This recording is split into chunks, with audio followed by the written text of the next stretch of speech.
When is a bayonet also a cutlass? When it's a cutlass bayonet?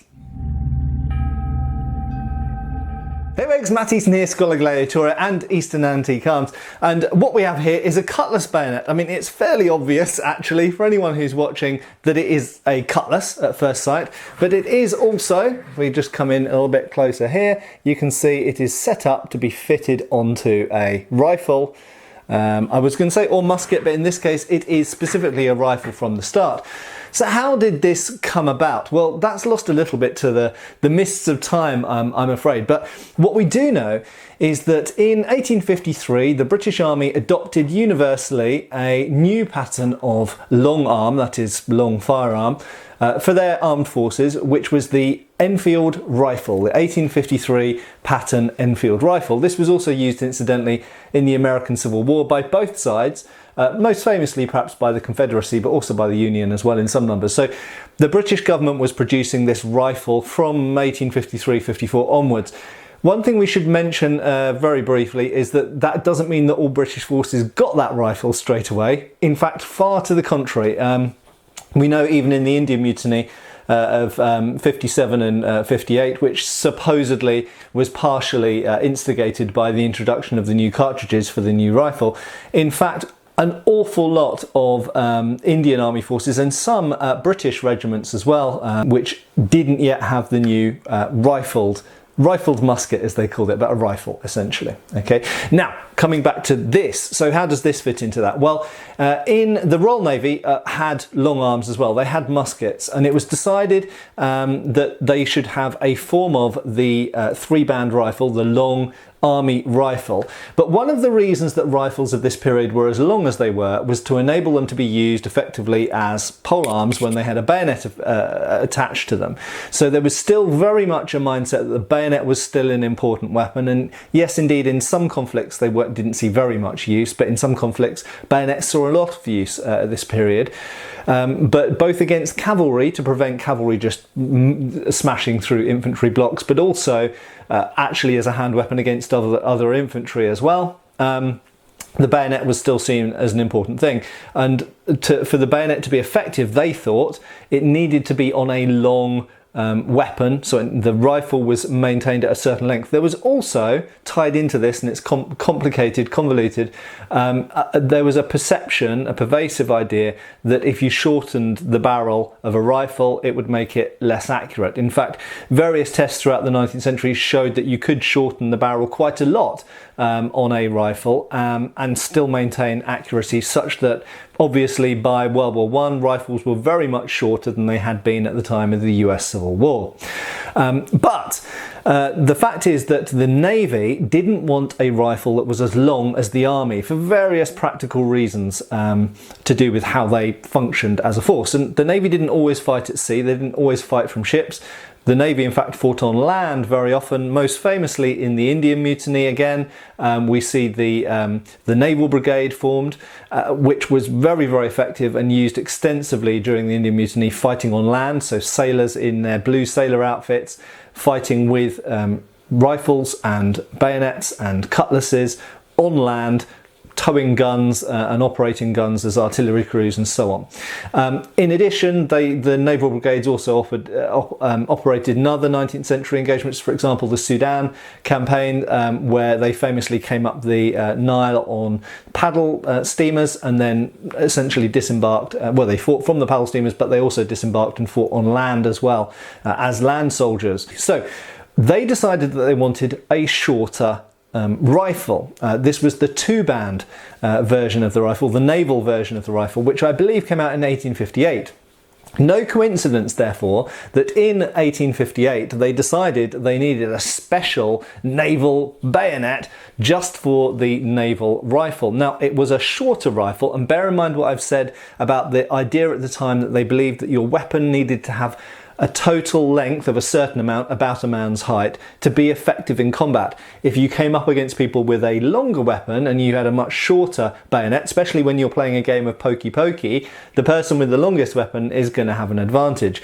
This idea, incidentally, goes even all the way up to World War I, where there were still very long bayonets, certainly at the beginning of World War I. Particularly the French and the British used particularly long bayonets because they were worried about being outreached by enemies. By the end of the First World War, I think this idea had been dispelled, and so we get shorter bayonets after that. But anyway, so the naval brigades, or rather the War Department and the Admiralty, decided that they could combine two things. So the Navy had cutlasses, and they also had this new shorter rifle, so they needed a longer bayonet, but they also still needed their cutlasses. Let's roll all those things into one, and they came up with this giant cutlass bayonet to be fitted on the front of the two-band or naval Enfield musket. Rifle basically. So there we go. That's how you ended up with a cutlass. And I should mention as well, that wasn't to say at all that they did away with the 1845 pattern cutlass, which was modified in 58 as well, incidentally, shortened slightly. That wasn't to say that they got rid of this cutlass, not by any measure. So these cutlasses were still incredibly common, and in fact there were later models of cutlass as well in the 1880s and all the way up to 1900 in fact. So cutlasses were still a thing. So these cutlass bayonets were never produced in as many numbers as the typical cutlass were. They were produced in more constrained numbers, and presumably they were put together in paired sets with the shortened naval version of the Enfield rifle. How are they as weapons? They're fine. They're actually very, very similar in proportions to the 1845 cutlass, which they're based on. The blades are essentially identical, although I'll talk a little bit about one detail of the blades, which is actually very important to know, but it seems like a minor detail to some people. But the blades are basically similar. There is a difference in the hilt. So there is one thing I have noticed with these over the years. They do not give as much hand protection because the necessity for this to be a bayonet means that the lug on the bayonet goes in there and then the barrel projects through that hole. Now that means that you can't have any guard up here. Well, theoretically you could have a guard that comes up here, but it would probably conflict with your line of sight when you're operating the firearm. So it's not that you couldn't have it so much as I think they decided it would be better not to have it. But that does mean when you're using it as a cutlass, you'll notice the cutlass guard projects a lot at the back up here and provides a lot of hand protection to the top and back of your hand and your wrist, the line to your wrist, whereas the cutlass bayonet doesn't have that.